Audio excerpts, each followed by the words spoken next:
rujukan dokter yang dimaksud, apakah rujukan dokternya itu dokter puskesmas atau dokter klinik atau dokter yang buka praktek secara pribadi tapi mendapatkan izin dari Departemen Kesehatan.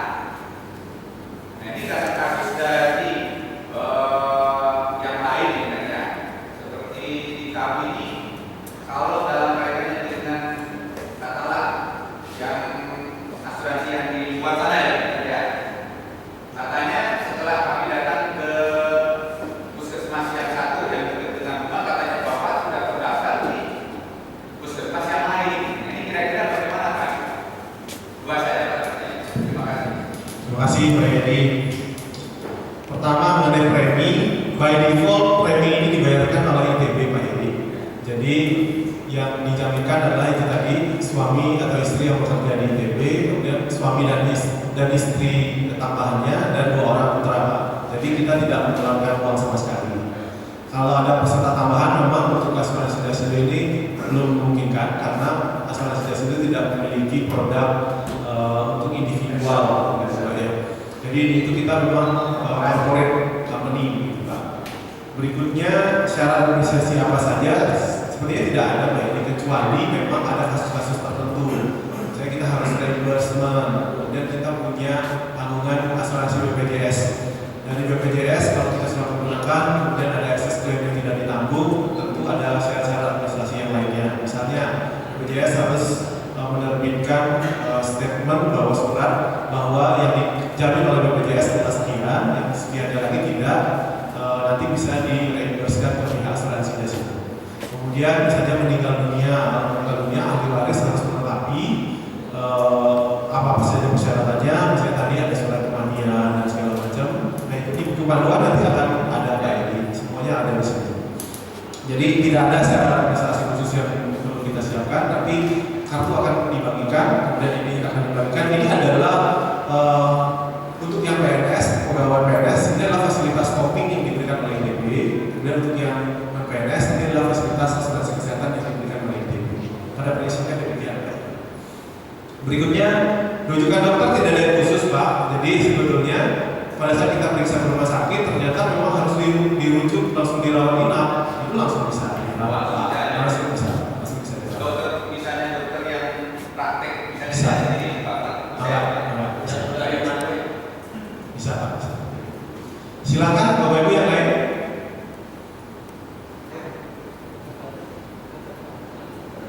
Mana Pak? Oh iya, maaf Pak. Nanti Bu Rizky nggak saya lupa. Ini ada yang punya gitu. Harus maaf ya sebentar. Kita bakal. Yang mengenai dokter tadi Pak, Bapak kalau misalnya berobat ke klinik misalnya, selama itu berizin ya Pak ya, biasanya kan tempat klinik ada ya. Nah itu nggak masalah Pak. Jadi bisa nanti tinggal bawa rujukan ke misalnya ke provider kami. Gitu. Itu kan di klinik pasti nggak bisa untuk rawat inap ya Pak ya. Nah dirujuk, nah bawa aja hasil rujukan dokter itu ke rumah sakit provider kami, itu bisa Pak. Ya jelas ya Pak. Nah biaya periksa dokternya karena itu masuk rawat jalan, otomatis kan tidak di cover Pak. Iya, jadi kami mulai dari rawat inap itu baru pengcoveran bisa dilakukan oleh jasa. Pak ya. Ya, terima kasih Pak. Tadi saya menyimak paparan Bu Rizky masalah penentuan gelar obat kelas 10 pulang. Terus karena masih ada yang belum beres, kalau ada orang bisa, gitu kan? Nah, yang menentukan pasien ini bisa pulang siapa? Yang mana? Artinya kalau dia sudah pulang, mereka sudah tidak beres ya salah mereka yang ditas ke pasien maupun kan menurut saya nih.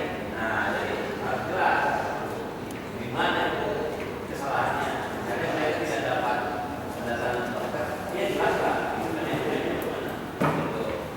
Jadi kalau dia bilang asuransinya belum beres, kita sebagai pasien juga harus nanya asuransi yang saya yang mana itu. Nah, lalu sekarang kan lebih kritis ya, tidak bisa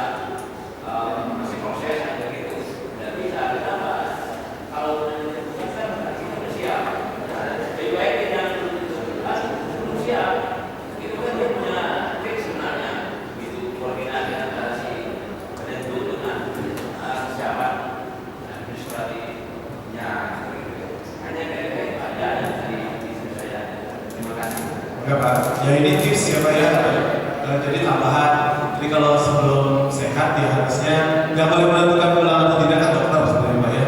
Jadi sedapat mungkin memang karena ini ada masa tunggu, sedapat mungkin pada saat kita sudah sehat baru harusnya dokter memperbolehkan kita pulang. Jadi sebetulnya decision mengatakan ini boleh pulang atau tidak itu pasti harus ada di dokter Pak.